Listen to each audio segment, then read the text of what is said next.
So apparently I'm going down yet another rabbit hole.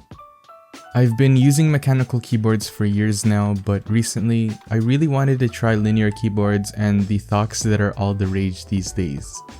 The thirst and passion made me invest in two of the top budget hot-swappable keyboards out there, the Royal Kludge RK84 and the Keychron K6. I recently got both of these keyboards in and I'm so excited to talk about them. But for now, we're just going to talk about the RK84, so make sure you're subscribed if you want to see my video on the K6. A little disclaimer before we move on. Yes, I am just starting out on custom mechanical keyboards, so I'm pretty new to the terms, but I've been using mechanical keyboards for years, so please go easy on me if I get anything wrong.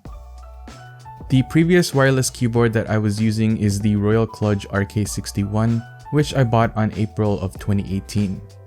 That's over 3 years ago and it's still going super strong. Everything still works, but I wanted to gravitate away from the blue switches that it had. Don't get me wrong, there's nothing wrong with blue switches, and if you like them, then good for you. I used to love the clicks as well when just starting out on my mechanical keyboard journey, but over time, I've grown a liking towards tactile and linear switches. The clicky nature of blue switches just isn't for me anymore. I chose this keyboard for 3 different reasons. The first one is that it's cheap. This thing regularly goes for under $100 on Amazon, and that's an amazing deal for all the features that it has. I don't really want to break the bank, even though I know I'll be hardcore into this hobby. Another thing is that I quit my job over 3 months ago to pursue my passion, and I am making absolutely no income at all. So I just don't have any leeway for any super expensive keyboards at the moment. It's also considered one of the best budget hot-swappable keyboards out there, so I decided to pick it up. And that brings us to reason number 2. This thing is hot-swappable.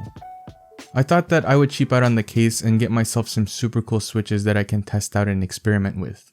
That way, I can learn as I go while I focus on modding.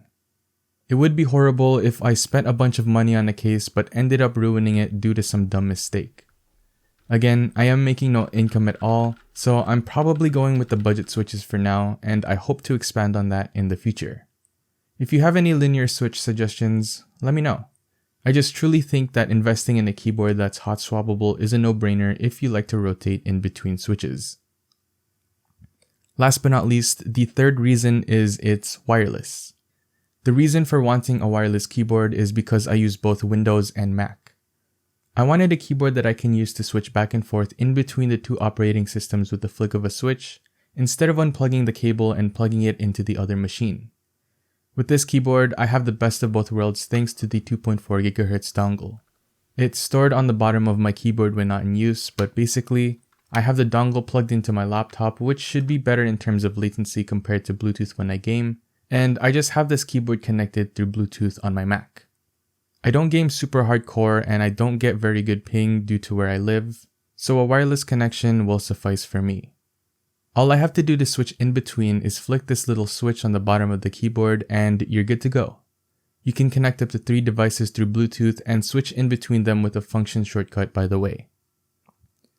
The typing experience as a whole with no modifications is actually really nice, and I can't wait to see how they'll perform once I do some modding.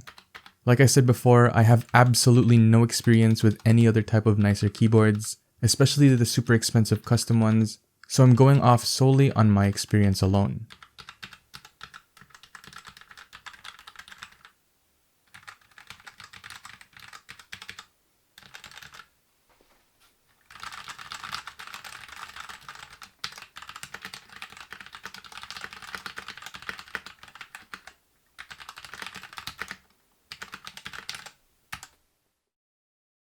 Don't get me wrong, it could definitely be a lot better, but for now, I'm more than satisfied.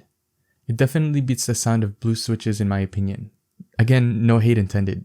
For now though, I think I'm going to keep the switches and lube them up to see how they do. Okay, so update time. I lubed the switches that I got with the keyboard, which are brown switches with some Krytox 205 grade 0, and it made a world of difference. It's like a completely different switch in my opinion. The scratchiness is gone, and the keyboard as a whole sounds so much better now. That's probably a given or like a regular with any type of switch, but again, I'm just starting out. The spacebar sounds nice, but the other keys with stabilizers almost sound the same, so I have to try to find a way to fix that. The keyboard as a whole is quieter, that's for sure, but the tactile feeling is still there. It took around 4 hours to lube this entire keyboard, and that's not a bad time at all in my opinion considering that it was my first time. If this is what a decent keyboard feels like, then I can't wait to get into modding and custom building. If you want me to make a video of me modding this keyboard some more, make sure to leave a like and comment what kind of mods you would want to see.